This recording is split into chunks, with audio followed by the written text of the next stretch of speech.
What is up everyone, Dom here from JoJo Productions, and today I'm going to give you the ultimate guide to flashes and understanding flashes and pretty much what these all do and what they are for.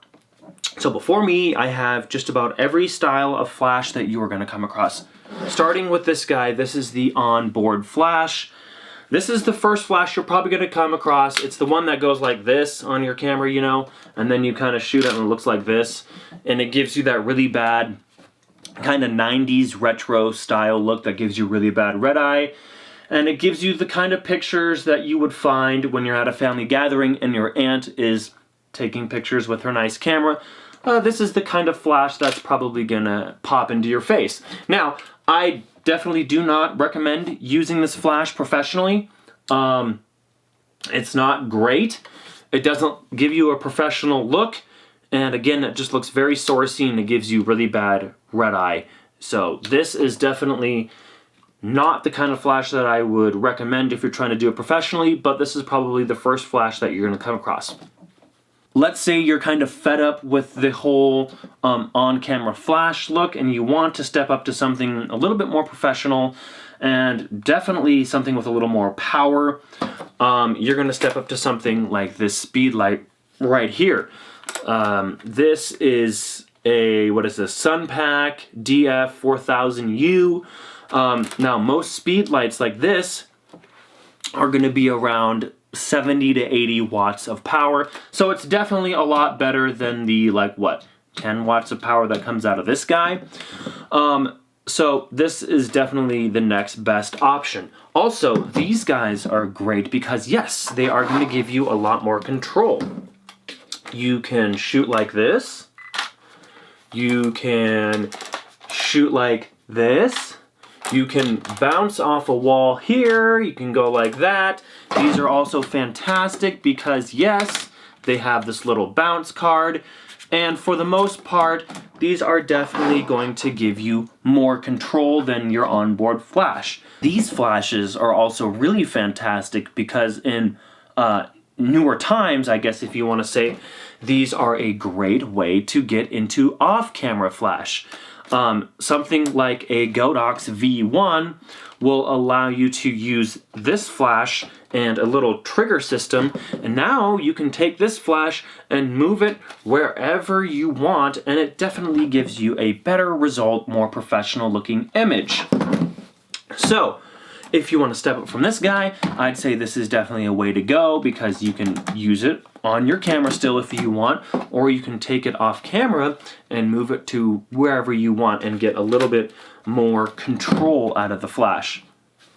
Now let's say you really are getting into this thing and you're starting to do studio photography. Now, yes, you can definitely do studio photography with these, but these aren't going to give you everything that this guy right here is going to give you.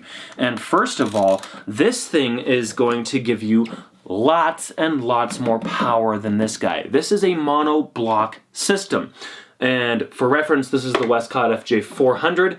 It is 400 watts, and let's just see how much power this guy is going to give us. As you can see, it's really, really stinking bright. It is 400 watts. So these are going to be great once you start to really want even more control. Let's say you're starting to get into, like, again, studio photography, and you need to shoot at, like, apertures of, you know, f10 and ISO 100 and a shutter speed of like 200th of a second. This is probably going to be the flash you're going to need to get into. Monoblock systems are great because it's just all one big piece. As you can see, this is the battery right here, and this is just the flash head itself right here. Now, these are pretty compact for what they have to offer. At 400 watts, this is pretty small, as you can see. Like I said, most of these run between like 400 and 600 watts, which is pretty great. Unless you're like Profoto and Broncolor, then you have an 800 watt version and a 1000 watt version. But like the average flash that you're probably going to run into is, again, between 400 and 600 watts.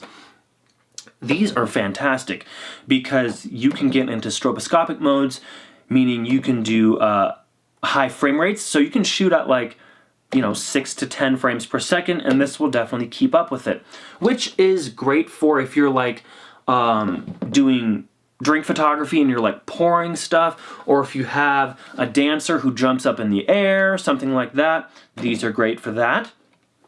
These are also fantastic because they have high-speed sync. High-speed sync meaning you can go above your sync speed with your camera. So most flash systems like this guy right here, this will only allow you to go up to 2/50th of a second.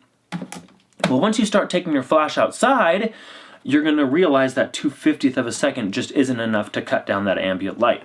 In comes this guy and high-speed sync, meaning you can go above 250th of a second, meaning you can expose for the ambient light, and then bring in this flash and expose for the darker part of your subject. So this is fantastic for that as well. So the monoblock systems are definitely what you're going to see for most studio stuff, and a lot of us are going to use this for outdoor stuff, or if you just need lots and lots of power, this is the way to go. Now let's say you're like a professional who is day in, day out using flash photography and just really needs the best power and is always shooting at like really fast frame rates, and you just pretty much want the best that you can get. In comes this guy. This is called a pack and head system, meaning instead of like a monoblock system where it's all in one, it's separated into two parts. Now, back in the day, this was definitely the way to go if you wanted more power. You could hook this up to your camera and you could shoot and have a bunch of power. Now, pack and head systems are great for studio photography because with your studio, your flash head might be like way the heck up here. And if you didn't have like, obviously a newer strobe where you could control the strobe through a trigger on your camera, well, your assistant or you would have to go up to the flash that's like 6 or 7 feet in the air and, adjust the power. Now, pack and head systems have come a long way, and now all of that control system unit stuff is usually in the pack system. So this is a smaller pack and head system. This is not one of the bigger ones that you would see. For an example, like a Godox 80-1200 Pro is definitely a better example of a pack and head system. Again, they have a lot more power. Most of the pack and head systems will be from like 500 watts up to even like 2400 watts of power, which is insane. So like the Godox 80-1200 Pro, it definitely has some really nice features that even some of these don't have. They have a color consistency mode, meaning that if you're doing like 3 or 4 different shots for something, the color will stay consistent because sometimes between pops of flashes, something like this or this, the color it changes a little bit. So if you have a pack and head system, they have color consistency mode. Like I said, they can shoot at a really nice stroboscopic mode, meaning lots of frames per second. They also have a shorter flash duration, which helps you freeze action really well. The Godox 80-1200 Pro also has really good high-speed sync. So if this guy doesn't have enough power, you'd probably step up to something like the Godox 80-1200 Pro for more high-speed sync power because, like I said, high-speed sync, you lose power. Also, these pack and head systems are usually going to be a lot more expensive than these guys. But like I just mentioned, you're getting a lot more features from a pack and head system. If you want some of the best pack and head systems, GoPro Photo. They run at like what? Like 20 grand. This is just a smaller version of a pack and head system. So there's a lot of different versions of these pack and head systems that you can get. But like your normal one is going to be like a Godox 80-1200 Pro or something like that.